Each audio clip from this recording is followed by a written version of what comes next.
todo esto, hoy tenemos aquí Alfredo El Pi. Estaba saltando si hablaría del papiloma o si hablaría de la gripe, pero como los acontecimientos se han acelerado en estos 6 meses, hemos considerado que merecía la pena que escogiese el tema. Alfredo escogió el tema de la gripe. Es interesante ahora que estamos presentando a Alfredo El Pi su fidelidad. Desde hace, pues no sé, 25 años posiblemente que hemos entrecruzado en nuestras vidas y siempre está ahí. Yo diría que incluso está antes que nosotros, porque va por delante de nosotros. Y es muy interesante porque asociaciones como nosotros de 21 años sufren un desgaste. Entonces, como digo yo, es importante las palizas repartirlas, como está sucediendo ahora con lo de la gripe. Aquí os dejo con Alfredo. Como sabéis, el virus de la gripe porcina o A, 6 de los 8 segmentos del virus son porcinos, 2 de aves y humanos. Paso. A finales de abril, la Organización Mundial de la Salud cambió el nombre y empezó a llamarla gripe A. Había recibido grandes presiones de la industria del cerdo, de los industriales del cerdo, para que hiciera esto, y se plegó.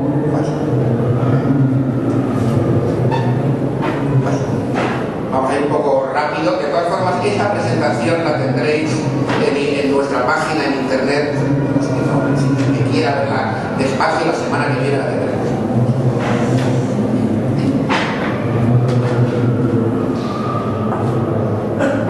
Ya desde el 98 se habían detectado recombinaciones del virus de la gripe porcina con virus aviares y humanos.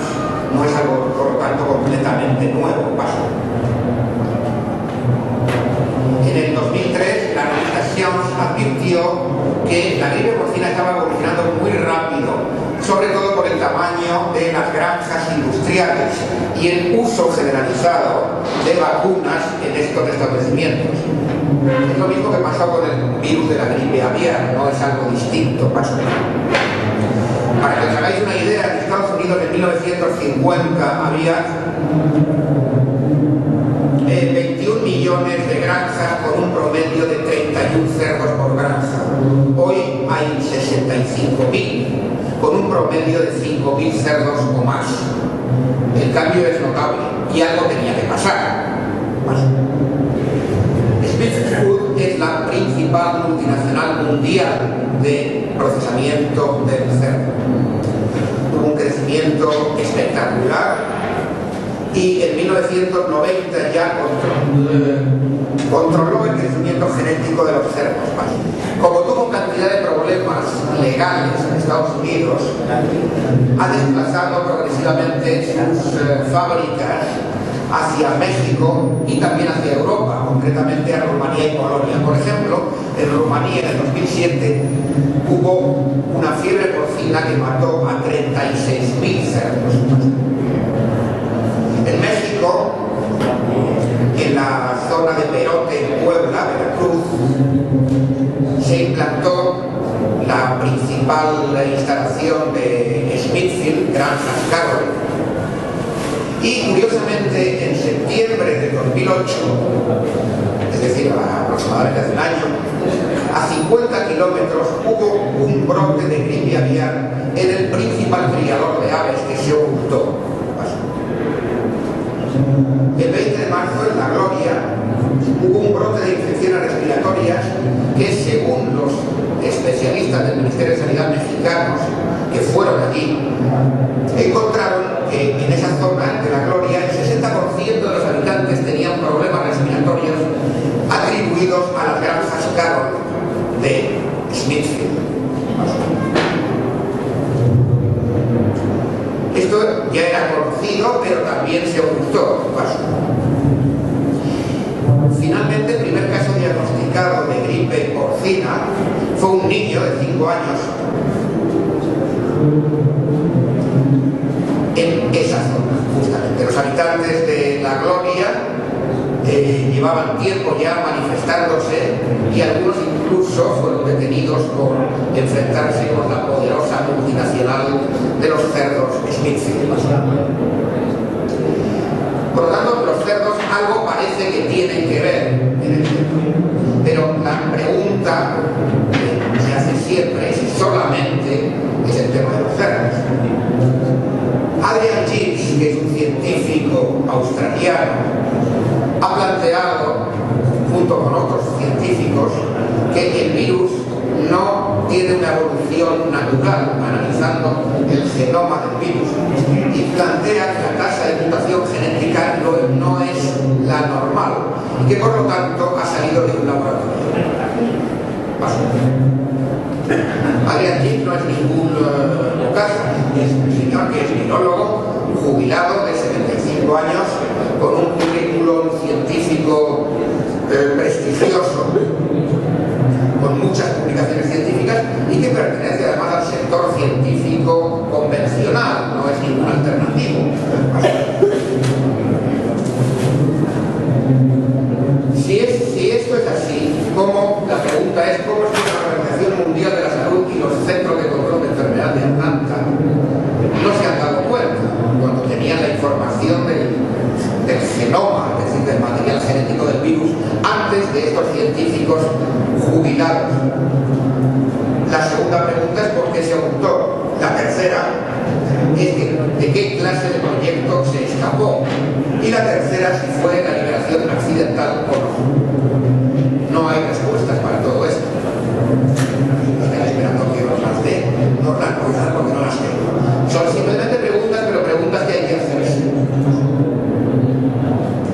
Hay muchos casos en los que los virus se han escapado de los laboratorios. No sería la primera vez. Por ejemplo, en el caso de la gripe de 1957 y en la de 1977 pasó.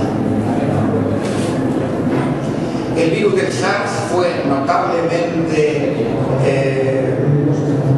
notorio, que se escapó en 3 ocasiones de los laboratorios infectando a los trabajadores.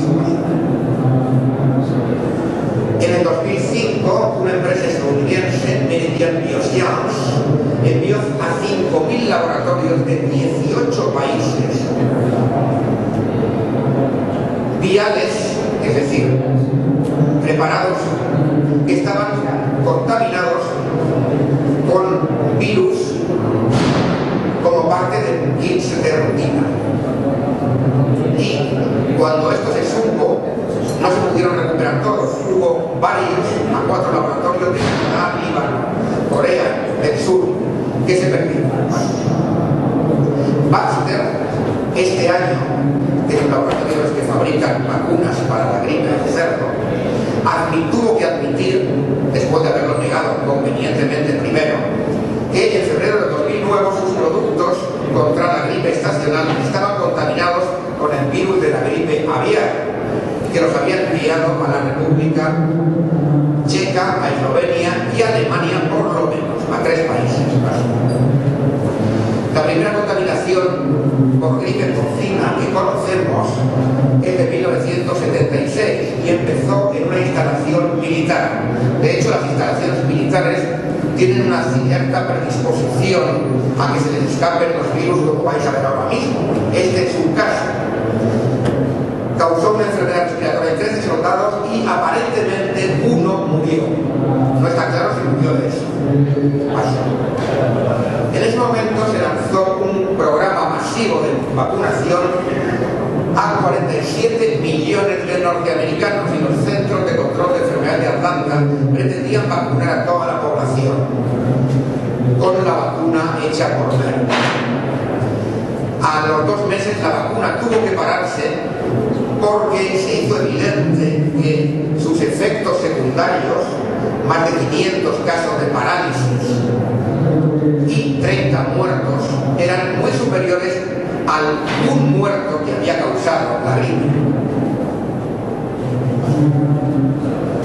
La gripe española es otro ejemplo.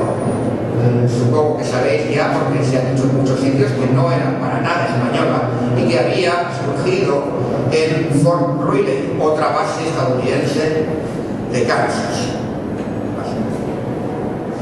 En febrero de este año, en el 2009, se admitió que el laboratorio de máxima seguridad de investigación biológica militar, que está en Fort Detrick, Maryland, había perdido también varias muestras de virus. Tener en cuenta que este laboratorio hace estudios sobre los virus más dañinos que hay: el ébola, la peste, el antrax.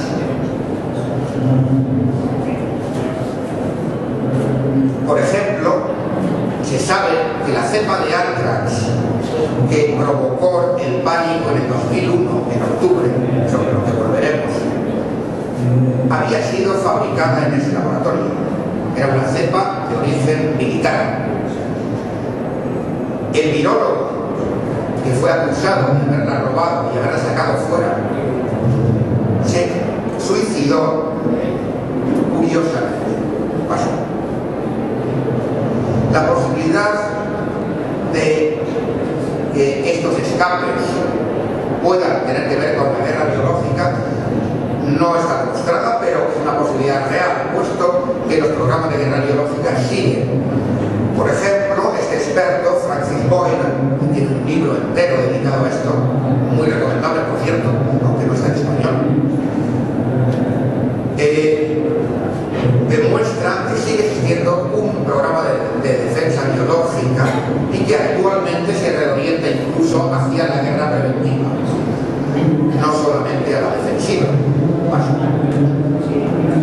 Los primeros, naturalmente, que ganan con la gripe del cerdo con la gripe A es la industria de cerdos, puesto que les han cambiado el nombre y ya parece que los cerdos no tienen que ver. Pero los primeros, evidentemente, son los fabricantes de las vacunas y de los medicamentos. Entre ellos, el primero es de los antivirales. Por ejemplo, el Zanamivir el Relenza, del laboratorio GlaxoSmithKline, el Tamiflu, comercializado por Roche, pero patentado por una empresa americana, que es Chile. Sus acciones subieron nada más con que se anunciara la gripe porcina. La historia del Tamiflu es muy ilustrativa porque era un antiviral tan malo que Roche estaba a punto de quitarlo del mercado porque no lo vendía. En 2005, cuando los medios de comunicación lanzaron que había una epidemia o que la iba a haber, de gripe aviar, las ventas de Tamiflu se dispararon.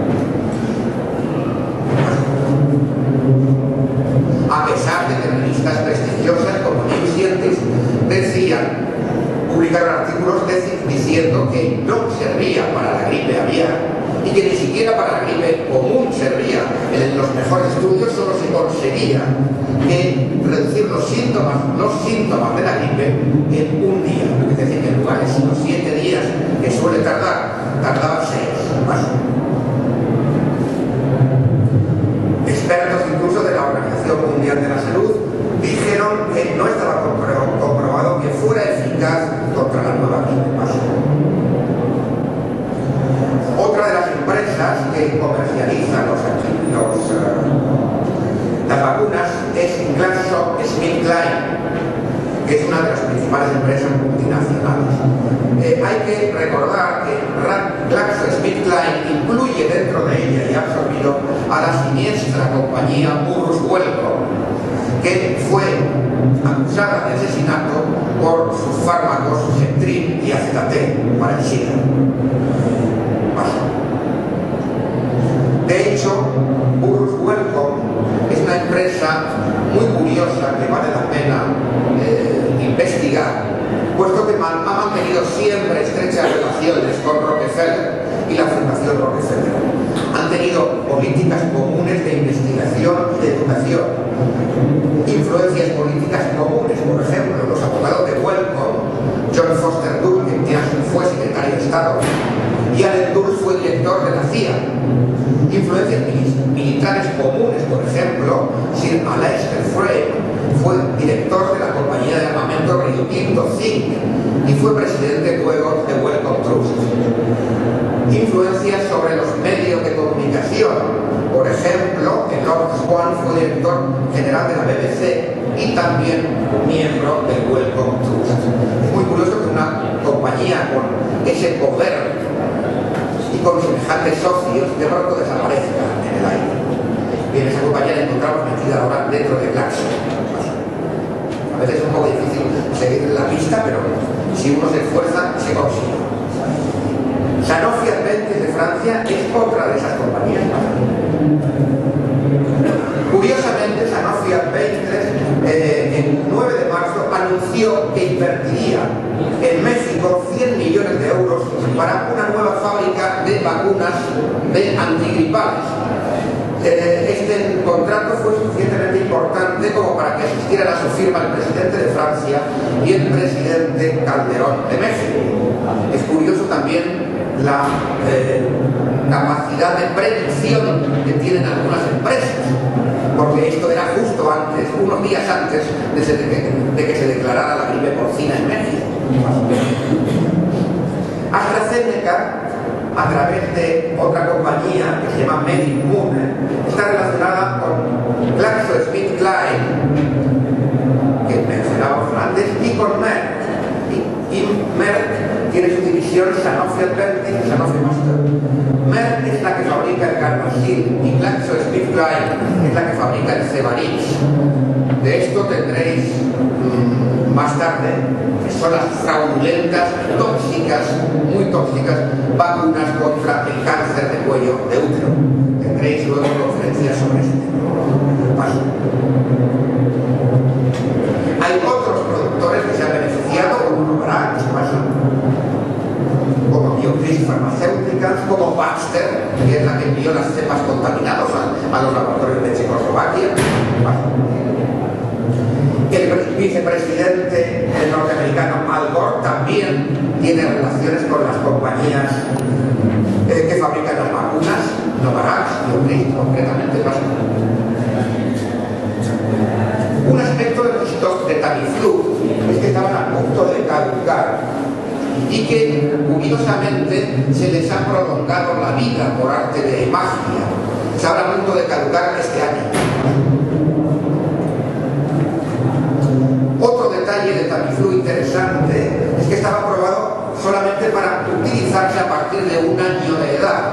Ahora se lo van a dar a los lactantes, se va a dar a los niños de cualquier edad. Igual que hizo Bush con la gripe aviar, ha hecho Obama con la gripe porcina. Ha pedido más dinero. Concretamente, ha pedido al Congreso $1,5 billón de dólares para la gripe porcina. Naturalmente, las acciones de Chile, que es la empresa que fabricó el Tamiflu, subieron inmediatamente en los primeros días.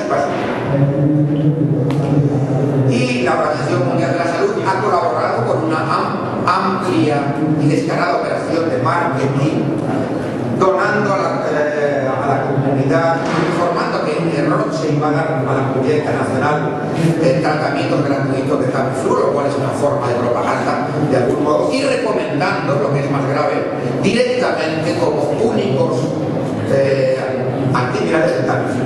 España, a mediados de 2006, compró 1.300.000 euros de Tamiflu que se quedaron en unos stocks custodiados por los militares y que naturalmente pagamos todos con nuestro dinero. Evidentemente para nada. La operación de marketing persigue vender directamente a los gobiernos y para eso crear la necesidad. Para vender directamente a los gobiernos, naturalmente se necesita que estos sean asesorados por sus correspondientes ministerios de sanidad, que a su vez son asesorados por la OMS. Para crear la necesidad hay que crear miedo. Para crear miedo hay que crear el consenso. Y para eso están los medios de desinformación masiva. El control de los medios de desinformación es básico. Por un lado, los medios públicos, como puede ser el país, o la televisión, etc. Y por otro lado, los medios que se supone que son científicos, por eso lo pongo entre comillas. Esos medios crean la ortodoxia, crean lo que se va a considerar ciencia y es lo que va a utilizar la OMS para convencer a los ministerios de sanidad y a los gobiernos. El esquema es clásico. Aquí tenéis los esquemas de los últimos datos que tengo del año 2008 de las ganancias en miles de millones de dólares de las principales empresas. Glaxo, por ejemplo, está situado en el segundo lugar, Roche está situado en el cuarto, Novartis está situado en el séptimo. Y bueno, ahí tenéis un poco el panorama de las cifras que estos individuos manejan. Otro beneficio de la gripe porcina ha sido que las compañías farmacéuticas han conseguido inmunidad legal. Eso es algo que llevan años buscando. Desde que en aquella gripe que nació en una base militar en Fort Terrible, tuvieron que pagar, como de pagar indemnizaciones por las parálisis, por los muertos, etc. Llevan años buscándolo y por fin lo han conseguido. Es decir, que ahora pueden mataros o matarnos y enfermarnos absolutamente con absoluta impunidad. Hay un decreto real, por cierto, uno de los últimos boletines lo poníamos, que también en España da inmunidad a las empresas que fabrican las vacunas.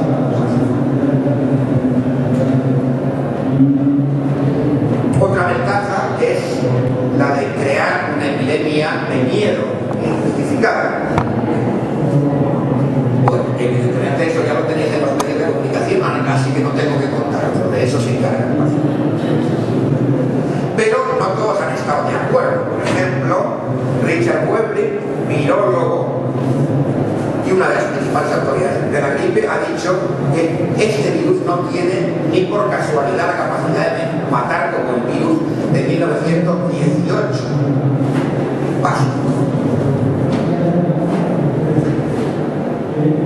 Mark Siegel, profesor de medicina de la Universidad de Nueva York, especialista en la gripe, ha dicho que la gripe porcina era una gripe benigna, que el pánico no estaba justificado. Para reforzar la cosa, la Organización Mundial de la Salud ha cambiado la definición de pandemia esta primavera. Y la definición de pandemia ya no requiere que haya una gran mortalidad por una enfermedad.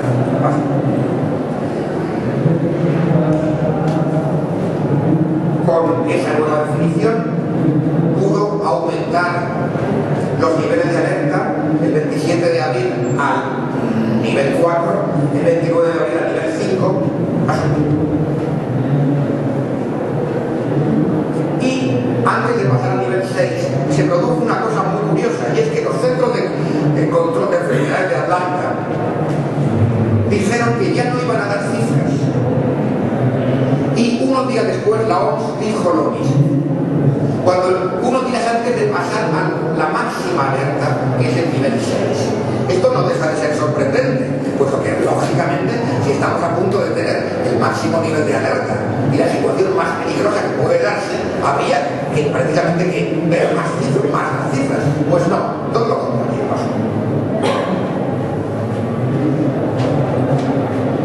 ¿Por qué? Muy sencillo. El 28 de mayo la respuesta la dan ellos mismos, los centros de control de enfermedades de Atlanta.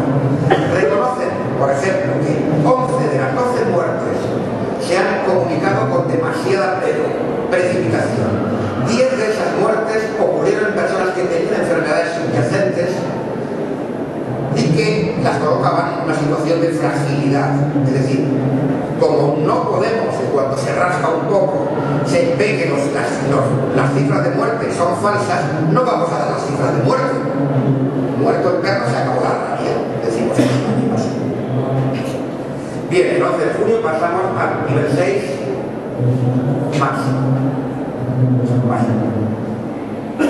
Hay que tener en cuenta que los criterios diagnósticos son muy cuestionables. Los síntomas no son específicos, son iguales que los de cualquier gripe o peor aún, que cualquiera de las 200 enfermedades que no son causadas por el virus de la gripe, pero que tienen los mismos síntomas.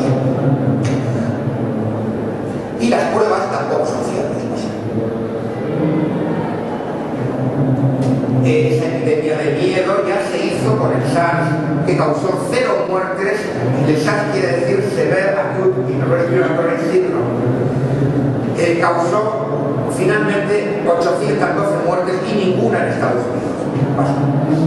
Eso mismo sucedió con la gripe del pollo, de la cual no hemos vuelto a tener noticias, como sabéis.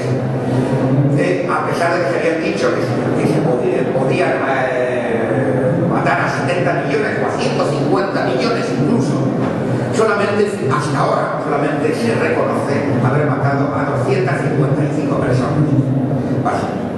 Lo cual es completamente ridículo. Se dice que en el mundo hay entre 3 y 5 millones de personas que tienen gripe o enfermedad parecida a la gripe, y que las muertes son de 250.000 a 500.000 al año. Así que esas cifras de las terribles epidemias últimas son bastante ridículas. De todas formas, estas cifras son cuestionables y lo hemos hecho en los 2 últimos boletines. Os recomiendo que los veáis. La epidemia de miedo, pues bueno, ya sabéis en qué consiste. En crear una paranoia generalizada que se sumaba a otras paranoias. Todas las medidas que se tomaron buscan disminuir el contacto entre las personas, con excusa del contacto. Fomentan, por lo tanto, la desconfianza. Y tenéis el Colegio Médico de Madrid con su célebre cartel impresentable. Y hay que tener en cuenta que una población atemorizada con problemas de salud psíquicos y físicos, fomentados por el miedo, por el estrés, por un lado genera mucho dinero y por otro lado genera ciudadanos aborregados que son manipulables. De hecho, los ciudadanos que no tienen miedo son peligrosos. Fomentan la insolidaridad también, la idea de que el mal viene de fuera, de los pueblos inferiores, negros, latinos, asiáticos, etc. Y si pensáis que exagero, mirad la siguiente. En 1918 la epidemia era la gripe española. Mentira. 1957 la gripe asiática. 1968 la gripe de Hong Kong. Luego la gripe del pollo. Y no hay que olvidar naturalmente del SIDA, cuyo origen, según los oficiales, era Haití y África. Suena bastante racista. Tener en cuenta otra cuestión es aumentar la campaña racista contra los inmigrantes. Tener en cuenta que en Estados Unidos el 65 al 70% de los inmigrantes vienen de México. Actualmente hay 31 millones de latinos, que representan el 11%, más del 11% de la población, y que en menos de 10 años se han triplicado y hacen manifestaciones como esa que veis. Hay grupos acusados de asesinato de inmigrantes, como puede ser este grupo que se llama Minuteman. Mientras unos grupos en Estados Unidos asesinan a los inmigrantes, otros son metidos en la cárcel por dejar depósitos de agua en el desierto para que no se mueran de sed cuando atraviesan el desierto de Arizona. Es el caso del grupo que se llama No More Deaths, no más muertos. Incluso en la gripe del cerdo hemos llegado al nivel surrealista, donde en Canadá se ha dicho que un mexicano había contagiado a una granja de cerdos. Luego se vio que el mexicano daba negativo a la gripe del cerdo, pero el mal ya estaba hecho. La noticia ya había pasado a los medios. Favorecer la desestabilización de México es otra de las ventajas. El SARS y la gripe aviar fueron desastrosos para la economía asiática, y esto ha sido desastroso para la economía de México. Con la excusa de esto, el gobierno mexicano ha pedido créditos de 47.000 millones de dólares al Fondo Monetario Internacional y 30.000 millones de dólares a la Reserva Federal, lo cual quiere decir que se ha entrampado todavía más de lo que estaba pasando. Con la excusa de esto se ha instaurado un auténtico estado de excepción sanitaria. Fue clarísimo, el 1 de mayo, el impopular gobierno de México estaba aterrorizado por las manifestaciones que iba a haber en contra. Esas manifestaciones no tuvieron lugar. Se implantó prácticamente un estado de excepción militar donde todas las reuniones y manifestaciones fueron prohibidas, con la excusa de que se pone ejército. En el 2008, un informe del Pentágono de la RAM identificó a México como candidato a un rápido y súbito colapso. Por lo tanto, tener los medios para controlar las revueltas y insurrecciones populares, y especialmente las indígenas, está dentro del interés de los gobernantes. Y la gripe proporciona una excusa sanitaria.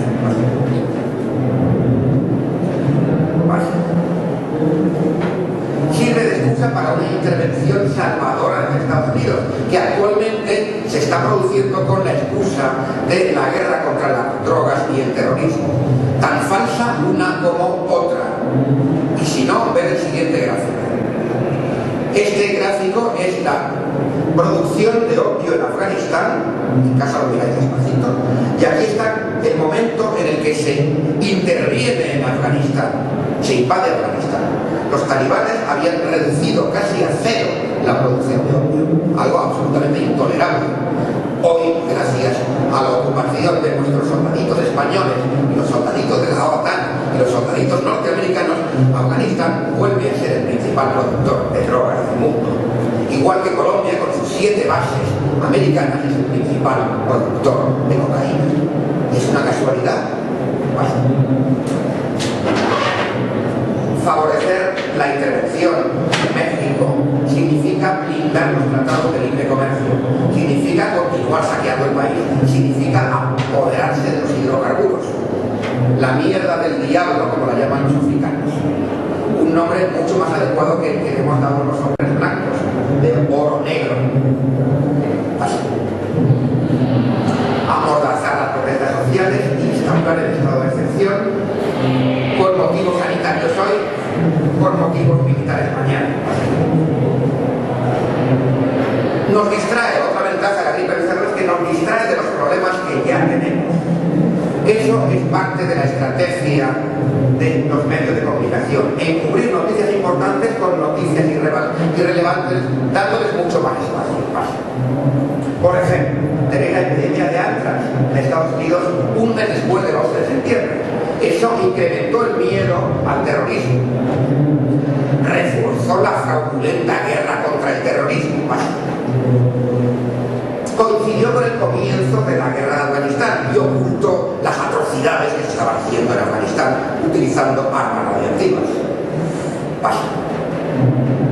Y contribuyó, muy importante, a que se sentase la ley patria, que se carga las libertades constitucionales en Estados Unidos. Aquí tenéis medido en Inglaterra, en el aire de Inglaterra con los detectores del gobierno, el bombardeo de Afganistán y el bombardeo de Irak. 7 días tardó la contaminación radiactiva aérea en llegar a Inglaterra. Así que no es un problema solo para los iraquíes y los afganos, es para nosotros también. La gripe del pollo coincide con los preparativos, 3 grupos de combate enlazados, es decir, portaaviones nucleares, submarinos nucleares, etcétera, para atacar a Irán. ¿Y por qué de la gripe del pollo no se habló más? Pues mi hipótesis es porque el ataque en Irán se abortó. Lo abortaron los mismos militares cuando el almirante William Fallon, que es el jefe del Comando Central, y el Comando Central es este. Es decir, toda la zona donde están los hidrocarburos en el planeta, es el comando más importante del ejército de los Estados Unidos.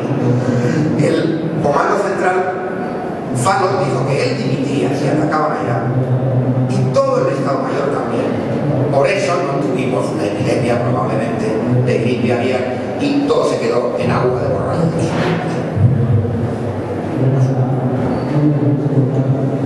Nos distrae de los problemas que ya tenemos. La crisis, que no es coyuntural y solamente económica, Hay un aumento del desempleo, una caída del estándar de vida, un aumento de la concentración de riqueza, un aumento de la extensión de la pobreza y un factor físico muy importante es que, según la mayoría de los especialistas, el pico del petróleo ya se ha alcanzado. Todo esto forma parte de la crisis básica. Bien, aquí tenéis la economía mundial, la última actualización. Lo que está en negrita, en sombreado, son empresas. Son las empresas, las multinacionales combinadas con los estados. Es un gráfico muy representativo, pero que no da una idea exacta, porque de las tres principales negocios que hay en el planeta, la droga funciona en negro, y es uno de los tres principales, y el armamento en parte también funciona en negro.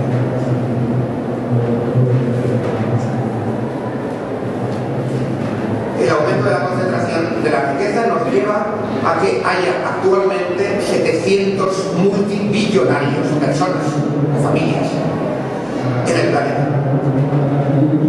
Al mismo tiempo, un tercio de la población del planeta está mal alimentada y el otro tercio pasa hambre, es decir, 4.000 millones de personas.